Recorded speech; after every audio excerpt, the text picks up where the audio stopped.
Seguimos con los temas que están vinculados a la perito Virginia Kramer y en esta oportunidad vamos a hablar de un caso que ocurrió en San Clemente del Tuyú, el caso conocido como Alejandro Martínez, donde hay tres policías vinculados a esta causa, acusados de distintos delitos graves, como coautores de un homicidio triplemente agravado por alevosía, ensañamiento, premeditación y por la participación de dos o más personas y por ser miembros de la fuerza de seguridad, lo cual tiene prevista una pena altísima de prisión perpetua y como siempre en estos casos que siempre se extienden en el tiempo y están también cuestionados y se da muchísimas vueltas para llegar a un juicio.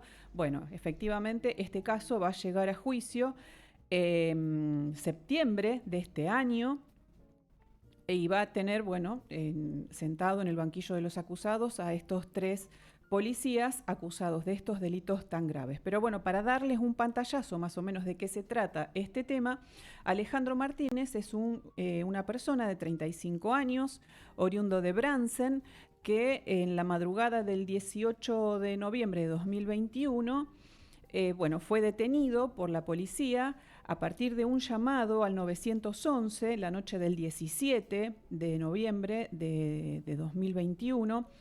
El llamado al 911 del personal de un hotel de esa localidad de San Clemente del Tuyú, dando cuenta de que se escuchaban muchos ruidos en la habitación donde estaba alojado este hombre y, bueno, estaba con una actitud agresiva. Por lo tanto, llegó la policía, lo detuvo, lo llevó a la comisaría y luego eh, murió. Ahí está la cuestión. Bueno, ¿cuáles son las causales de muerte? ¿Qué fue lo que pasó con este caso? ¿Y qué tuvo que ver la perito médica forense Virginia Kramer en este caso? Para profundizar en el tema, estamos ya en línea con el doctor Rubén Fernández, que es uno de los abogados que patrocina a uno de los efectivos acusados en este caso. Así que ya estamos conectados, Liz. Bien, Sí, bien. Bueno, muy buenos días, doctor Fernández. Muchas gracias por esta ¿qué tal? comunicación. ¿Qué tal? Buen día, muchísimas gracias por darme este espacio. Simplemente les voy a hacer una pequeña aclaración. El Sí. juicio es el 24 de noviembre Ah, al 4 de diciembre porque hubo una reprogramación. se reprogramó. Ah, Bien, claro, perfecto. actualmente es el sistema de juzgamiento, por el sistema de juicio por jurados, lo optó la defensa por este tipo de procesos porque es más transparente. Claro. Y se garantiza, en este caso, el derecho de defensa en juicio con las debidas garantías constitucionales. Y Perfecto. aparte, los jueces técnicos a veces están contaminados con determinados tecnicismos. Yo fui defensor también en la causa Damián Gastón Dufón Ujú. y realmente hubo dos absoluciones. Voy a mencionar este caso porque esta es una larga historia que comienza el 23 de febrero del año 2008, con ese caso, y ahí empezó todo este derrotero con estas causas armadas y a donde viene la intervención de esta perito Emma Virginia Kramer. Para hacer un poquito de historia, Sí. Emma Virginia Kramer trabajó en la Procuración del Ministerio Público de la Provincia de Buenos Aires, donde ella estaba orgánicamente como perito y había asumido también, había tenido el beneficio de testigo protegido. Entonces era como que una alta jerarquización de la perito a nivel institucional hasta que se empezó a desenmascararse las mentiras de Kramer. En realidad es una estafa académica la que hace, la voy a decir con todas las letras, a donde empezó a quitarse el velo de las falsedades en el caso Dufo. Después sistemáticamente voy a entrar en el caso Martínez para Ujú. que la audiencia entienda Sí, sí. cuál es el plan, cuál es la idea de estas pericias. Normalmente hay una industria del juicio contra el Estado nacional y de la provincia de Buenos Aires por violencia institucional, a donde una muerte por responsabilidad del Estado es mucho mayor la cuantificación que un accidente de tránsito, como para decirlo de alguna manera. Entonces, ¿qué ocurre acá? En el caso Dufont, a donde ella intervino como perito oficial en ese momento de la Suprema Corte de Justicia, junto con el doctor Pedro Armando Romero, del Instituto Forense de Lomas de Zamora, el doctor Rodríguez Paquete, después el patólogo, en este caso un 100, y otros peritos más, habían determinado en el caso de Dufo que había muerto por una asfixia mecánica mixta por comprensión extrínseca del cuello. Ahí, ¿cómo se genera toda esta situación? Un disturbio en el McDonald's, donde el mismo caso parecido, análogo al de Martínez, por eso quiero trabajar en paralelo en la entrevista estos dos casos, voy Sí, a controlar bien los tiempos, sí, para que rinda la entrevista y esto que se clarifique de una vez por todas, sí, porque hay inocentes presos condenados, en el caso de Dufo. sí, sí, sí, Entonces, en ese caso, en una preta síntesis, eh, parecido igualito al de Martínez, una persona en situación de calle, abandonada por la familia, Gastón Damián Dufo, donde entra con un local de comidas rápidas, el McDonald's, un sábado a la noche era, el local lleno de gente, y se produce un incidente con el guardia de seguridad, con Ferreira. En el forcejeo se produce, en este caso, una lucha, a donde termina el mentado Dufo en el piso, se golpea contra mobiliarios, y el guardia de seguridad le apoya la rodilla en el cuello. Al apoyarle la rodilla en el cuello, que le hace una llave de sujeción, en el unísono vino el personal policial. Lo llevan a la camioneta y se había fracturado la segunda vértebra de la apófisis odontoides.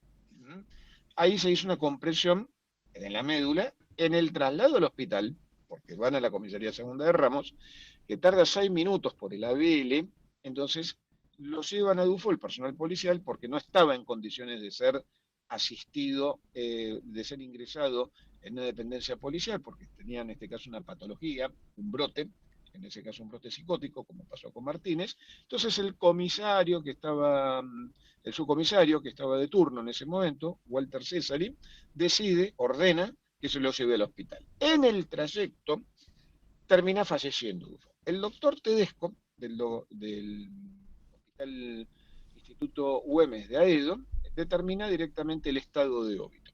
¿Ahí qué ocurrió?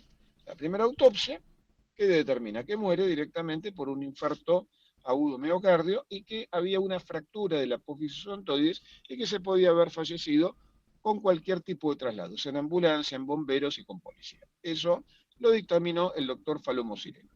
Cuando pasa toda esa situación, ¿no? Había intervenido en ese momento el fiscal, en este caso Longobardi, de la Fiscalía de Instrucción número 2 de La Matanza, y dijo, es una muerte en custodia, un homicidio culposo. Hasta ahí era un delito común. ¿Qué hace? Se mete el Comité Antiimpunidad de Derechos Humanos y empieza a cuestionar la actuación del fiscal. Entonces, ¿qué ocurre? Aplican la resolución 1390. ¿Qué es la resolución 1390? Es la resolución del Ministerio Público Fiscal donde hay personal policial involucrado, los relevan totalmente la investigación y interviene otra fuerza federal o eventualmente los organismos periciales de la Suprema Corte de Justicia. No está mal la aplicación de esa resolución para transparentar el proceso. Pero ¿qué ocurrió?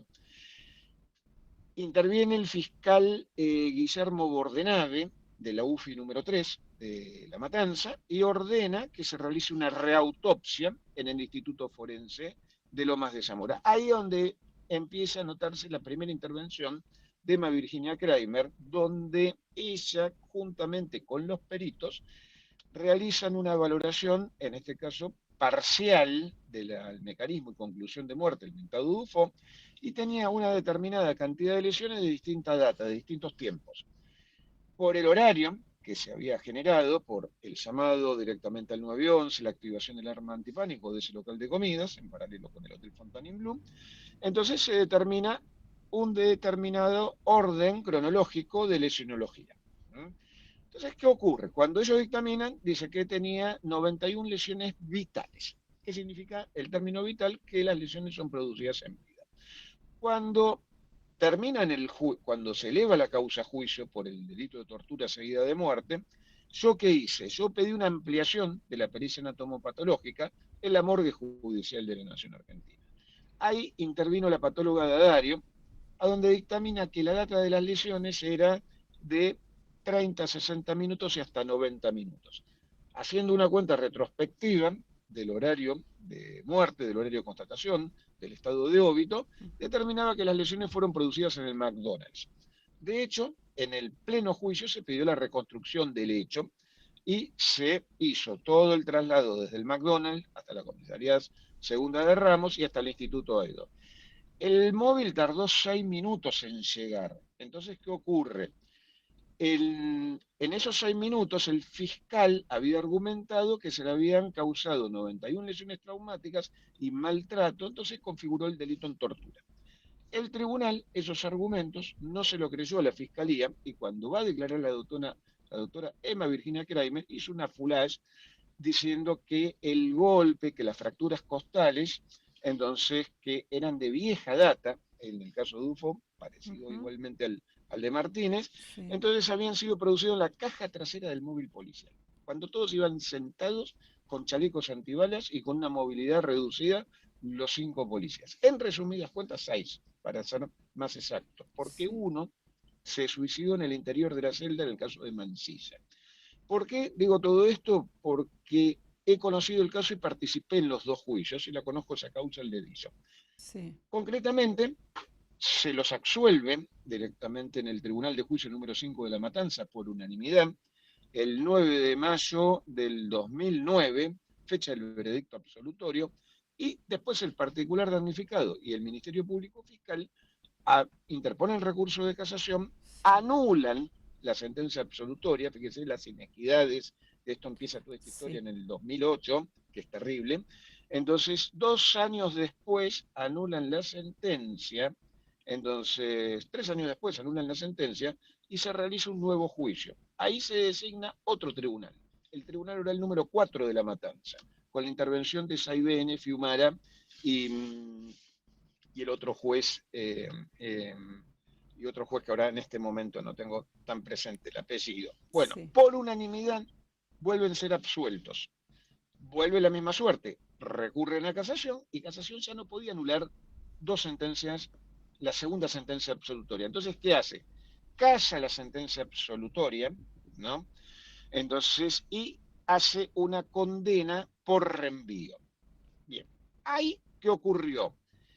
Estaba el dictamen de la doctora Emma Virginia Kramer, donde yo la denuncio en pleno juicio por falso testimonio, porque ella miente cuando dice que las lesiones fueron producidas en segundos y que eso lo acreditaba con las perillas anatomopatológicas. Y en Sudamérica no hay pruebas histoquímicas que determinen exacto el tiempo de la lesionología. ¿Por qué? Porque hay un periodo, un estadio, que es una reacción leucocitaria que se genera en los tejidos, que es a donde se determina el tiempo de reacción desde el último minuto que deja de que fallece la persona. ¿Por qué?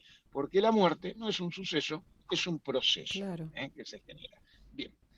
En paralelo con la causa Martínez, ahí en ese caso Dufo estuvo metido en los organismos de derechos humanos. Y posteriormente la familia que había abandonado a Dufo, inició juicio contra el Estado de la provincia de Buenos Aires. Bien, siguió directamente la causa Dufo hasta la Suprema Corte de Justicia y la Corte Suprema de Justicia de Nación.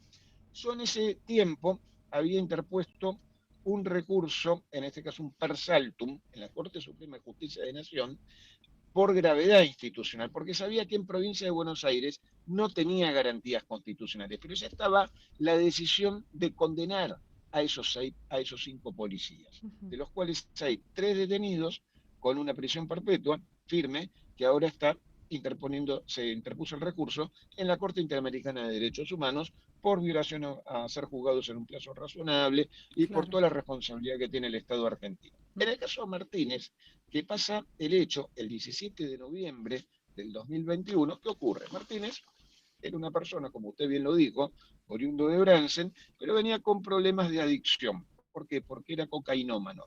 ¿Eso de dónde surge? Surge primero de una pericia, en este caso médica legal y psicológica, que se lo hacen en el Tribunal Laboral número 3 de La Plata cuando él cobra una indemnización por un accidente de trabajo que pierde la visión del ojo derecho.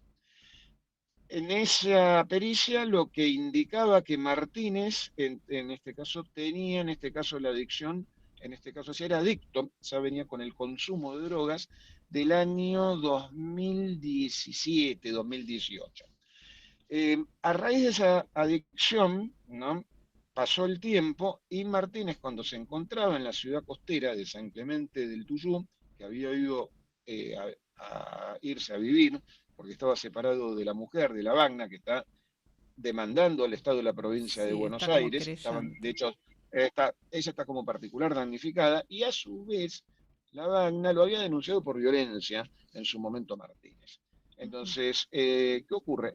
Cuando muere un familiar que se produce el abandono, está la hipocresía, que después van y reclaman el daños y perjuicios contra el Estado y la provincia. Pero más allá de eso, del reclamo económico, acá estuvieron estos policías, que son 9 los policías que están involucrados, Sí. y hay 2 causas. En el caso de Maximiliano Munche, que lo defiendo yo, después está Cristian Rohr, y está Pereira. Ujú. Pereira. Entonces, Pereira eran los de estos 3 policías están imputados por el delito, en este caso está correcta la calificación que usted indicó, pero la segunda calificación, que es la más grave, por el delito de tortura seguida de muerte, Ujú. abandono de personas e incumplimiento de los deberes de un funcionario público. Esa es la acusación del fiscal. Entonces, esa es la acusación del fiscal. ¿Qué ocurre? Entonces, ¿qué ocurre? En esta situación de Martínez, pasó lo siguiente. Nosotros interpusimos recusaciones al juez de garantías, en su momento el doctor Martín Prieto, nunca permitieron la reconstrucción del hecho. ¿Y dónde intervino Kramer? Intervino en la reautopsia que se hace en el Instituto Forense de Lomas de Zamora, a donde Kramer ahí ya no vino como perito oficial, concurrió como perito particular de la familia, y concurrió con toda su consultoría médica. Ujú. Ella tiene una estructura, en este caso pericial, armada, a donde siempre se presenta como perito, a donde está el personal policial, en este caso imputado. Bien. Sí. A raíz de esta situación, cuando ella se presenta en la reautopsia, todavía no estaban los resultados, se la había publicado en página 12 y en Infobae. Yo la denuncio, pido la recusación del perito, el fiscal no da lugar. Después yo la denuncio a Kramer en la causa de Diana Soledad Breu, un caso también que ocurre en la Prida, a donde se suicida esa chica por problemas de adicción que tenía, aparte era un paciente psiquiátrico, y ahí es donde viene una gran falla en la ley de salud mental y en el sistema de salud. ¿Por qué? Porque los médicos terminan no internándola, como pasó con Martínez. Martínez, antes de ser detenido el 17 de noviembre, el 11 de ese mismo mes, había sido prevenido por el delito de robo y violación de domicilio. Y ya había estado bajo la supervisión judicial y había tenido una revisión médica, y la doctora Zamora había dispuesto la internación de Martínez. ¿Qué ocurrió? Martínez se escapa del hospital el 11. El 14 lo previenen por el delito de robo y violación de domicilio. Y los vecinos le dan una paliza, y Ujú. ya tenía lesiones de distintos días. Cuando ocurre el incidente en el Hotel Fontainebleau, en la habitación 707, Martínez daña la habitación por un brote psicótico, empezaba a tener manifestaciones incoherentes y se fracturó las costillas contra el solmier de la cama, que lo había dado vuelta, específicamente en la pata, que era redondeada. Ujú. Ese elemento figurado, cuando sacan la fotografía del cuerpo en la segunda autopsia, para Ujú. catalogarlo científicamente reautopsia, los médicos habían dictaminado que era producto de una lesión por tonfa o bastón.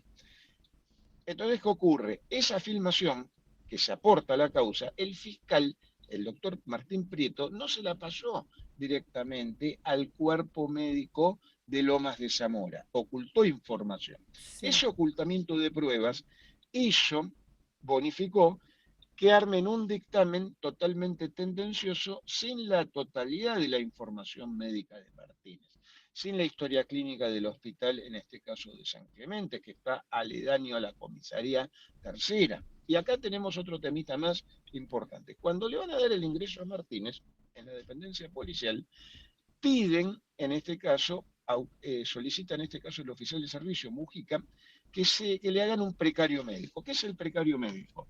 El precario médico es un acto, en este caso de revisión, para constatar lesiones y o patologías. Es un acto de asistencia médica. Entonces, ¿qué responde la doctora Zamora a través de una empleada que después declara la empleada en la investigación?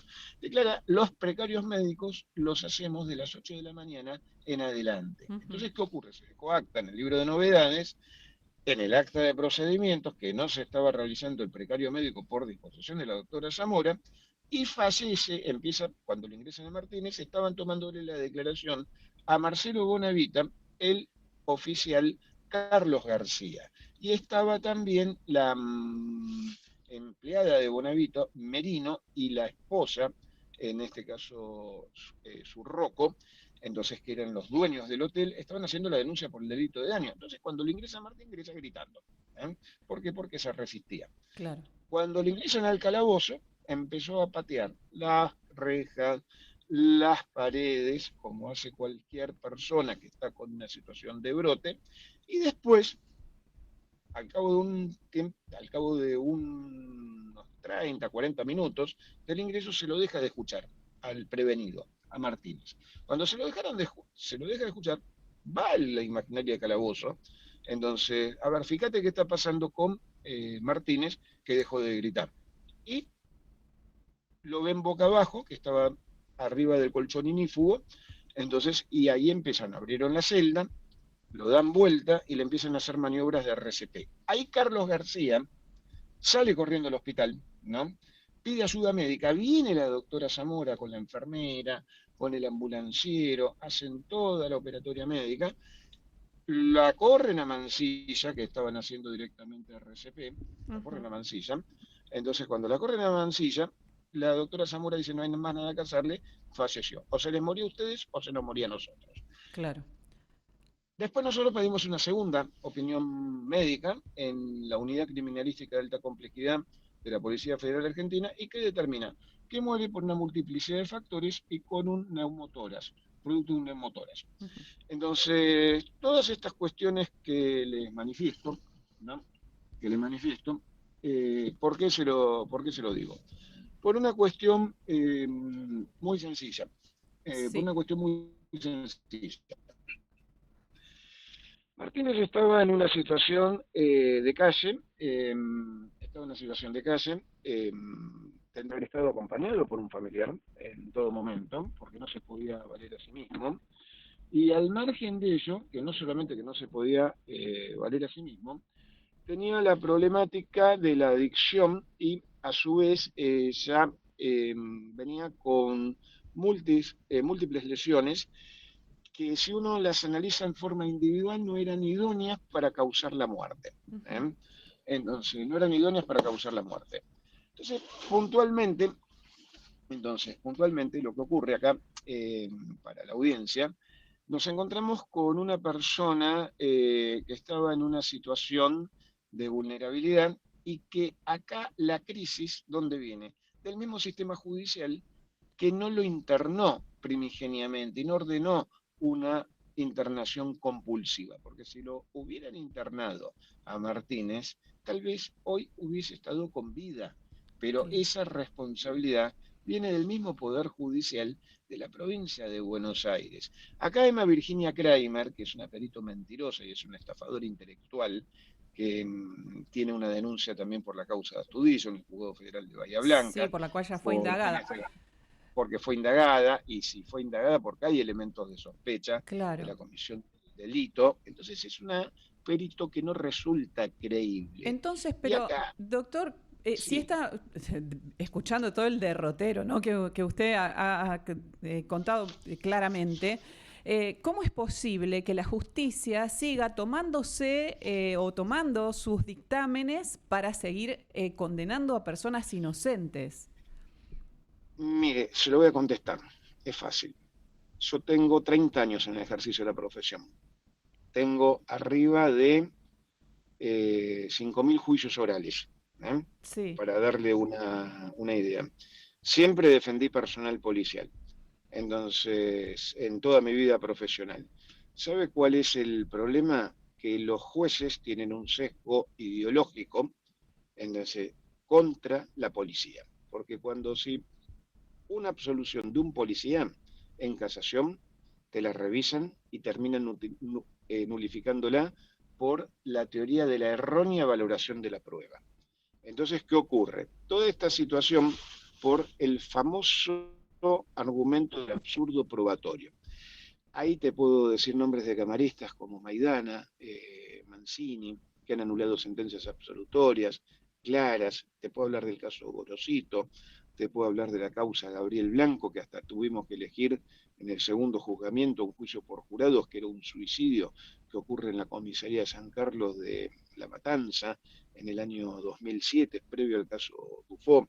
Eh, Te puedo hablar de distintas causas donde el personal policial termina absuelto y después revisan el veredicto, los considerando, los fundamentos, y terminan nulificándolo. Y cuando hay una nulidad de una sentencia absolutoria, ¿cuál es la bajada de líneas para el nuevo tribunal? Que condene. Ujú. ¿Mm? Y acá estamos condenando a inocentes presos por las dudas, para hacer estadísticas. Entonces, esas estadísticas que son terribles destruyen familias. He visto muy buena gente destruida gracias a todos estos chantas jurídicos y médicos que se prestan para ese tipo de razonamiento. ¿Pero por qué hacen eso? Por una cuestión, por un lado, la industria del juicio, y por otro lado, un prejuicio institucional y por la falta de seguridad jurídica que tiene la policía. ¿Por qué tiene una falta de seguridad jurídica la Sí. policía? Y ¿Cómo esto se te lo voy a podría decir bien. resolver eso? Claro, porque si Mira, no ¿cómo se puede resolver? es Primero, sistemático y mira, no hay mira, salida. esto, no, mira, la salida está y acá la decisión, primero, la policía tiene que tener un vocero de prensa para cuando pasan estos casos, de tener un cara a cara con los medios y que no se instale una opinión, en este caso desfavorable, con un resultado socialmente no aceptable. ¿Por qué? Porque cuando se pone una persona, en este caso que vos sos responsable, en este caso de la custodia, en este caso, y de la integridad psicofísica, también tenés el sistema de salud que es perverso. Entonces, primero, dos cosas, tenés que modificar la ley de salud mental para que sean las internaciones de carácter compulsivas cuando ocurre una situación de brote en vía pública. Y no que, en este caso, que el médico, en ese caso, para firmarlo necesitas la firma de un psiquiatra y la firma de un psicólogo y tenés 10 horas para que el juez te dé la orden de internación con el consentimiento del paciente. No, acá el tema del consentimiento del paciente juega una mala pasada porque no podés internar a nadie con Claro. ese criterio. Te doy, por ejemplo, el caso Chano. Caso Chano para ocurrió exactamente lo mismo. Entonces llaman al 911, ¿por qué? Porque la madre de Chano, en este caso estaba siendo agredida por el mismo hijo, y interviene el personal policial y cuando interviene la única arma, el único elemento institucional que tenía el policía era su arma de fuego. Entonces tuvo que usar su arma de fuego como última instancia porque ya no estaba armado con un cuchillo. Acá siempre con el personal policial, los organismos de derechos humanos se han opuesto sistemáticamente a la aplicación del armamento menos letal. Por ejemplo, las pistolas Taser. Ahora se está flexibilizando un poco en los municipios, en las policías municipales, que le están dando las pistolas Birnas, entonces, a la policía municipal. Las pistolas Taser se la dan solamente a las unidades tácticas especiales, por ejemplo, el Grupo Halcón, Ujú. pero no se lo da, por ejemplo, al policía común, al policía de comando, que tiene que recorrer el radio jurisdiccional. ¿Cómo se podría llegar a modificar la situación del personal policial? Tres cosas. Cuando hay una imputación de esa naturaleza, automáticamente el personal policial tiene que poner un perito de parte, como se está haciendo ahora en el Ministerio de Seguridad de la Provincia de Buenos Aires. Antes no se hacía. Ahora, por todos estos casos que se dieron, entonces empezaron a defender y a poner directamente peritos de parte como para poder controlar la prueba desde un inicio. La situación, por ejemplo, que se tiene que hacer como para que todas estas cosas, por ejemplo, los delitos de resistencia a la autoridad, seguido de lesiones, donde está perjudicado el personal policial, y se tienen que presentar como particular damnificados institucionales. No solamente el efectivo, sino también la institución. Porque si yo, una situación, me lesionan a un efectivo policial o lo matan, a mí me están afectando mi activo en la seguridad pública. Entonces, como en defensa de los intereses colectivos de la institución y por ley de víctimas, se tienen que presentar como querellantes policiales institucionales. ¿Por qué? Para que tengan el contralor sobre la acusación cuando el policía es víctima. Porque acá se habla del policía cuando está imputado, pero nunca se habla cuando es víctima. Entonces, ¿qué ocurre? Las causas de lesiones, de resistencia a la autoridad seguida de lesiones, los fiscales las archivan porque nadie las impulsa. Entonces, ¿qué hace? La persona que la imputaron y la notificaron del artículo 60, después denuncia premios ilegales o tormentos. Entonces, esas causas que se origina la intervención policial no la siguen, es caldo de cultivo para que se generen denuncias por violencia institucional. Por Bien. violencia institucional. Entonces los fiscales pierden la objetividad entonces que tienen que tener por su ministerio.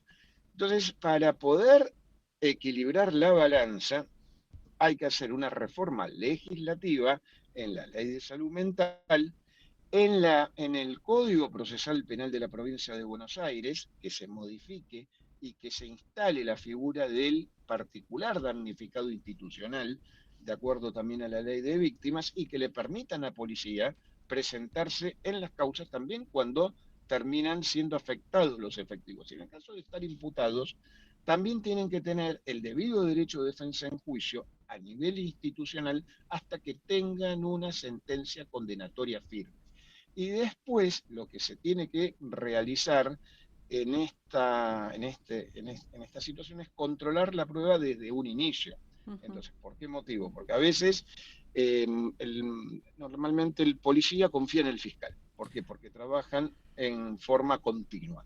Dice, bueno, yo lo conozco al doctor fulano de tal porque siempre me hace las consultas, pero cuando se te muere un preso, ¿no? Automáticamente vos no podés instruir más una pieza sumarial porque te van a cuestionar a todo tu tercio. Entonces, ahí que tenés que hacer automáticamente, tenés que presentarte en la causa como imputado y empezar a presentar peritos Claro. desde el inicio. O sea, la defensa tiene que ser proactiva y reactiva y eficiente. Entonces, no dejar pasar el tiempo, porque después te arman la causa y pasa como pasó con el tema, en este caso en el caso de Martínez no pasó así, porque la policía, porque el Ministerio de Seguridad puso perito desde el inicio para Sí, controlar la prueba. Pero en el caso Dufo, ¿no? sí. En el 2008, que yo intervine, ¿sabe cómo tuvo que hacer la policía para pagar los abogados? Tuvieron que hacer una colecta a todos los compañeros, en este caso de los chicos que están presos, y abonar honorarios directamente a distintos letrados particulares, en el cual fui uno de los contratados en ese momento, Sí, pero de hecho fui contratado, ¿no? Tuvieron que hacer la famosa vaquita, ¿eh? claro. Tuvieron que hacer la famosa vaquita. Entonces, ¿qué ocurre? Hay una falta de seguridad jurídica que se tiene que resolver y se tiene que crear el ombudsman policial para estos casos. Creándose el ombudsman policial, que sería una buena figura jurídica, velaría por la defensa de los intereses legítimos institucionales y por mejores políticas de cuidado. Entonces, ahí ya sería la situación distinta para la institución, porque para acusar a un policía tendrías que tener pruebas fehacientes y Claro. no pruebas falsas, como en este caso ocurrió con el caso de Martínez. El caso de Martínez, entonces si uno analiza las lesiones, ninguna era idónea para causar la muerte. Ahora, cómo directamente definir, por ejemplo, un maltrato en una autopsia. Yo, como perito, si soy el médico forense, entonces, y aparte las autopsias, la tendrían que hacer los anátomos patólogos, no los médicos legistas. ¿Por qué? Porque el anátomo patólogo es el que estudia la lesionología de todos los músculos y órganos que se termina extrayendo en el pool de vísceras. Claro. Entonces, lo más prolijo para que el mecanismo y conclusión de muerte se encuentre reforzado por los estudios complementarios, lo tendría que hacer un médico legista con la especialidad en anatomopatología. Eso sería lo ideal para que tenga seriedad los dictámenes. Bien. ¿Acá qué hacen? Sí. hacen una visión macroscópica del Mm, cuerpo, ¿no? sí, Extraen directamente las muestras del pool de vísceras y ponen a referéndum de los estudios complementarios. Y esos estudios claro. complementarios, ¿cuánto tardan? 30, 60 y 90 días. Sí. Pero y mientras tanto tenés una conclusión provisoria a donde lo utiliza el Ministerio Público Fiscal para materializarte el cuerpo del delito y requerirte una elevación a juicio. Y Claro. después matate en un juicio técnico o en Sí. un juicio por jurados, que ese es Doctor, el tema. Y si no entendés de medicina, sí. sí, se nos está terminando el tiempo, lamentablemente, No, no, no hay pero problema. No, no, no hay problema, no hay problema. no quería dejar de preguntarle, porque tengo entendido que también está conoce el caso Centurión, en la desaparición y muerte Sí, de Lucas Escalante y Lautaro exactamente. Morelo. Sí, ¿En qué estado sí. está esa situación? Si nos puede contar Mm, brevemente. sí, brevemente. Yo recusé al tribunal, recusé al fiscal, me dieron la razón, presenté un habeas corpus a favor de Rodríguez Damián Ariel, que es uno de los policías que todavía tengo preso. Y ahí, ¿por qué se excusó el tribunal? Por la presión de los organismos de derechos humanos del Comité Provincial por la Memoria. Siempre está el Comité Entonces, Provincial por la Memoria. sí, porque están como particulares damnificados Sí, institucionales. ¿Qué ocurre? En el caso de Centurión, en este caso Hilario Escalante, el padre de Lucas, que está sí. desaparecido, Lucas en Escalante realidad, está no es desaparecido y Lucas Morelo Escalante y Morelo, que sí, en este fue caso, hallado lo muerto. matan. Entonces, pero ¿qué ocurre? Ahí hay un sello del narcotráfico.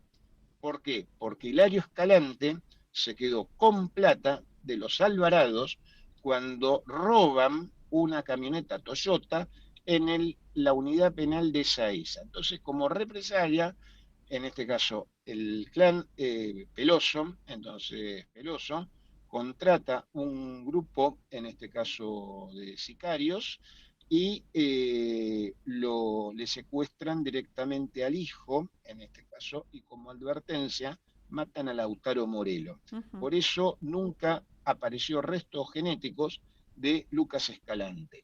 Es una teoría que yo tengo y los golpes de antenas me indican que cuando pasa directamente el hecho de Lautaro Morelo, se activan las antenas del celular de Hilario Escalante en la zona de Paraguay, Ujú, ¿eh? Porque lo había sacado al hijo de la escena. Esa es ujú. una de las cuestiones. Entonces yo eso lo puse como teoría del caso y denuncio al tribunal por parciales, entonces por determinados argumentos, y gracias a la denuncia que hizo la mujer de Centurión, a través también apoyada por el colectivo de inocentes presos, entonces eso generó, en este caso, que se ponga en duda todo el departamento judicial de Quilmes. Es Bien, un buen síntoma que se está dando a donde pude lograr la recusación de los 3 miembros del tribunal y del fiscal.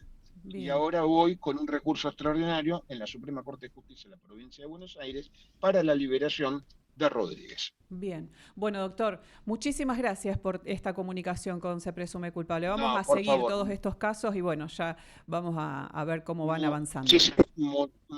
Muchísimas gracias y le agradezco por el espacio y que Dios en algún momento pueda iluminar la mente de estos magistrados y que tomen decisiones justas. Y que se llegue a la verdad y que, bueno, obviamente, que se haga justicia. Muchísimas gracias. Hasta otro Totalmente. momento. No, muy amable. Muchísimas gracias, muy amable. Bueno, escuchábamos al doctor Rubén Fernández sobre todos estos casos y el derrotero, ¿no?, del accionar de Virginia Kramer desde el 2007 en distintos casos, en causas armadas, en las que inocentes están presos o condenados por hechos que no fueron responsables.